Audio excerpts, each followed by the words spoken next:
Megillah opens with the description of Achashverosh's 180-day feast for all of his courtiers. But the Megillah never explains exactly why Achashverosh decides to host such a party. The Ibn Ezra gives three intriguing suggestions as what could have been the motivation for this really unusual kind of gathering.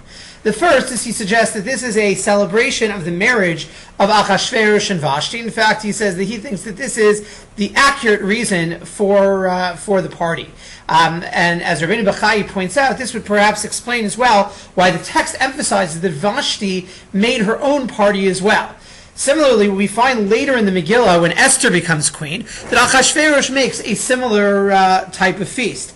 In the second parak of the Megillah, we find the pasuk, immediately following the coronation of Esther, Vayas HaMelech Mishteh Gadol L'chol Sarav Avadav, Eis Mishteh Esther, that the king made a great feast for all of his officers and servants, which is the identical language that we find before in the Megillah, describing the feast which kicks off the beginning of the Megillah. The second suggestion Ibn Ezra suggests is that this is a reflection of political wins in Achashverosh's reign, that this represents the end of a period of battles that Achashverosh had been waging.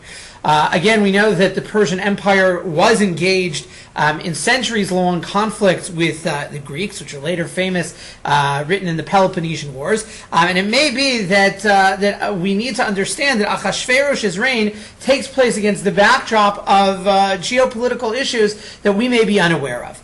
Finally, the Ibn Ezra suggests, and there are midrashim which substantiate this, that this feast was actually a celebration of the projected end of a mysterious prophecy. The prophet Yirmiyahu, decades before, prior to the destruction of the first Beis Hamikdash, prophesied that the Babylonian exile would take only 70 years. And really, one of the great questions of this entire period is what year does that prophecy begin from? When is the kickoff of those 70 years? And based on how you understand that question, would have affected your understanding of whether these prophecies were really coming true or not.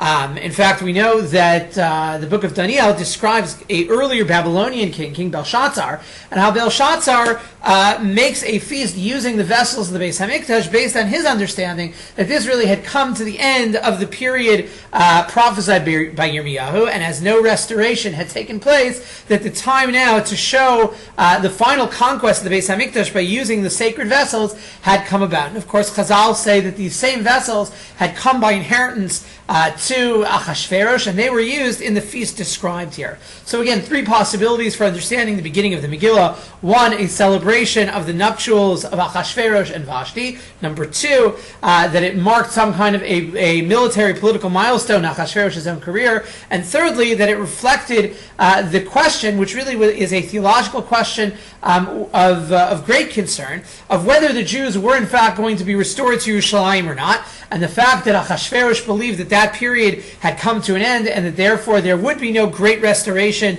no rebuilding of the temple, was a cause for him to celebrate. And again, depending on how you understand this motivation for the party, certainly will color the way that you read the parak. And certainly it's an interesting question as you go through in the following days, going through these psukim, to think about how these three interpretations of Ibn Ezra, how each one would impact the way that we understand the rest of the parak. Happy learning!